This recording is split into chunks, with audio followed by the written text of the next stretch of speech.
His Packers down by 20. Rodgers then put on an offensive display with 3 fourth-quarter touchdown passes, including a 75-yard game winner to Randall Cobb with just over 2 minutes left. Let's take a listen to Rodgers after the game.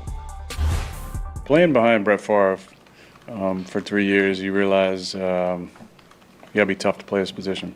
So you got to, in that situation, it's about coming back out and leading, and if you can do it and deal with the pain, you should be out there. I felt like once I got back out there and the adrenaline was going, that it loosened up a little bit, but then, tightened up there in the fourth quarter. I was walking up and down the sideline to try and keep it loose. But no, we'll do tests tomorrow and give you a better answer on Wednesday when I talk. But as long as there's no major issues, and I'll keep playing. Hall of Famer Rod Woodson is here. Thanks for joining us this Monday. Thanks for having me. Start with you, Rod. How impressive was Aaron Rodgers? Well, I was already impressed going back to 2016 season. Okay. Remember the divisional round, I'm sorry, Skip, when the Green Bay Packers played the Dallas Cowboys and Jared Cook was running a speedo from the right side to the left, and he was rotating to his left side and then threw it to the left sideline with his right arm. Only one quarterback in the league can throw that. I was impressed with that.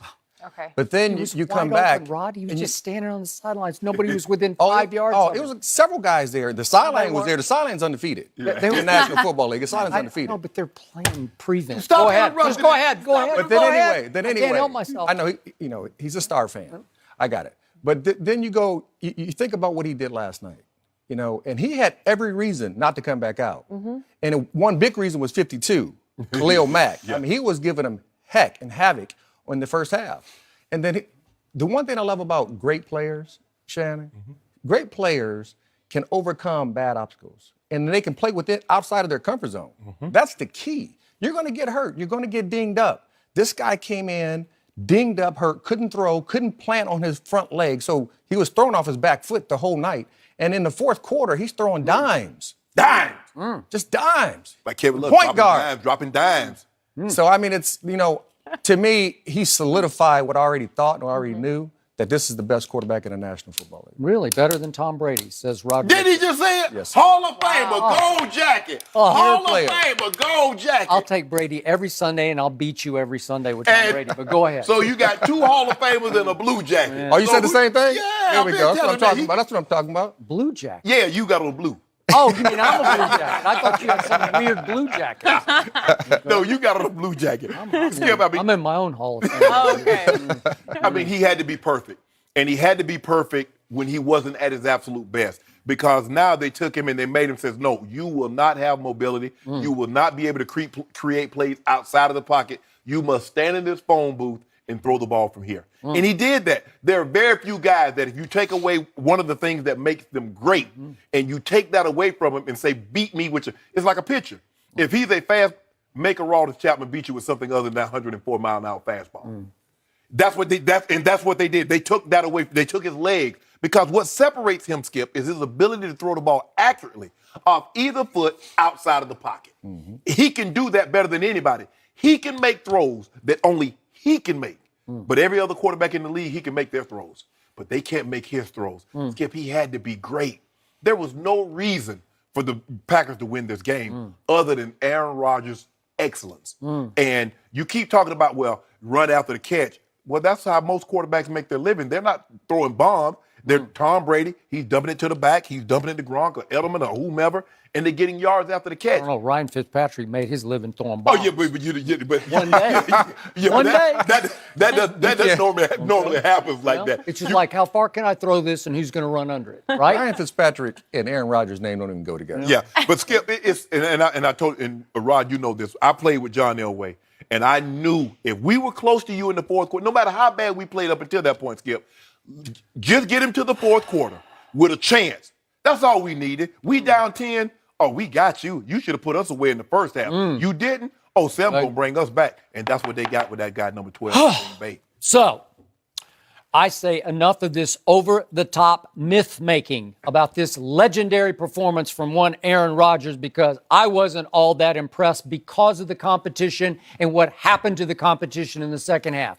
In the first half, Mitchell Trubisky played the half of his life. I couldn't even recognize him because I've never seen him play like that at Carolina or last year with the Bears.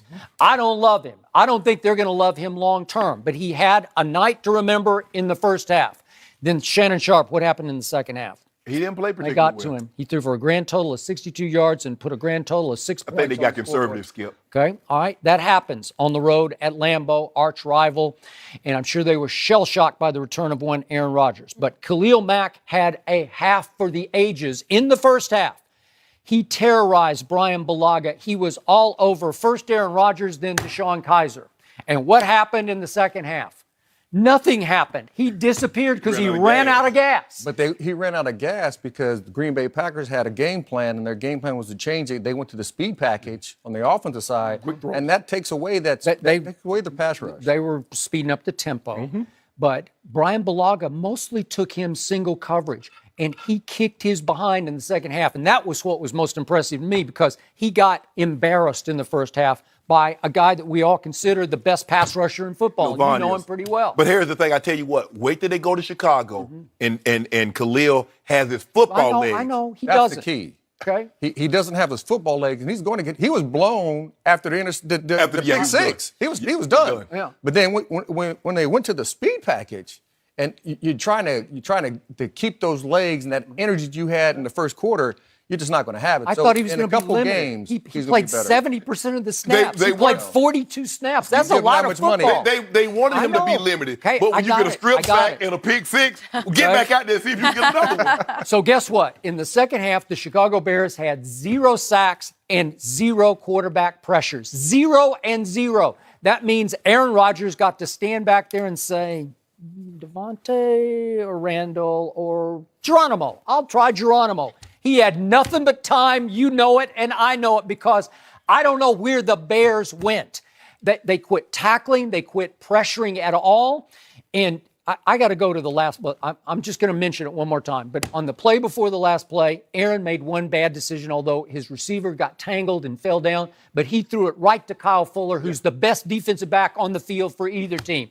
And he hit him in the stomach with the football.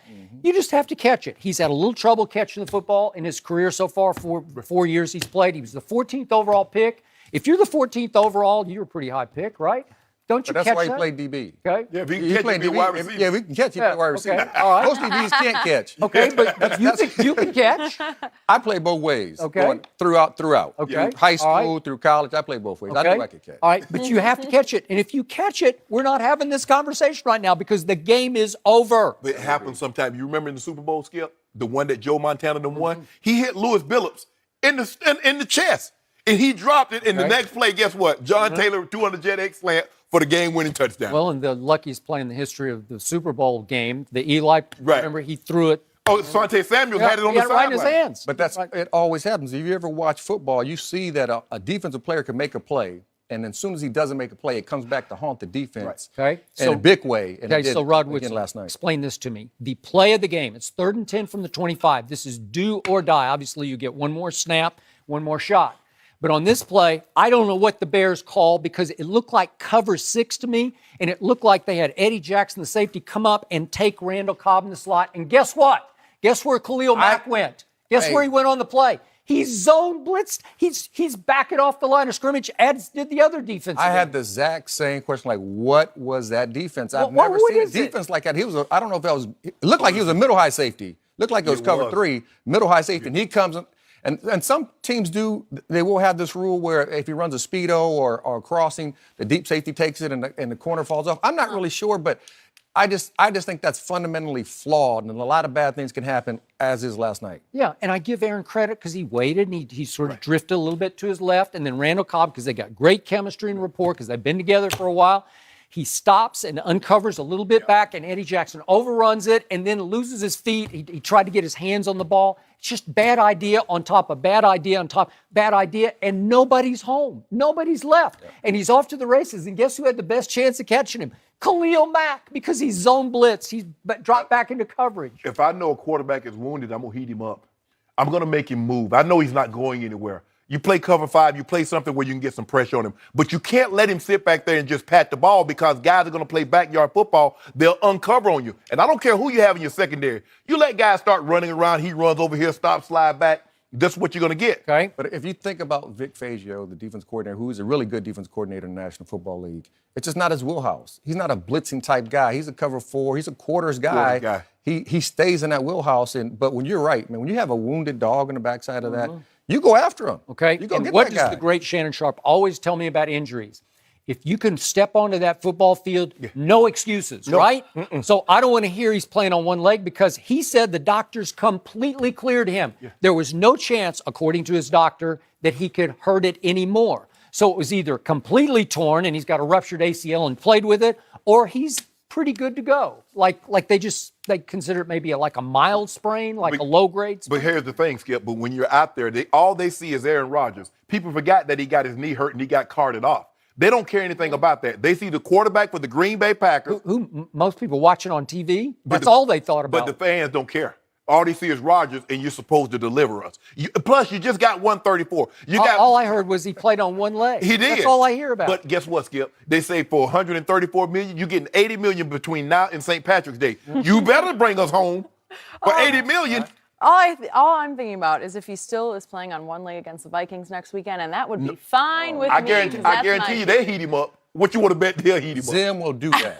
Zim will definitely heat him up. All right, well, the Vikings are my team, and Skip's team are the Cowboys, and are we already panicking? Nope, we're not. Should. No. Nope, we're not. We'll discuss next. You will after next week. And I won't back down.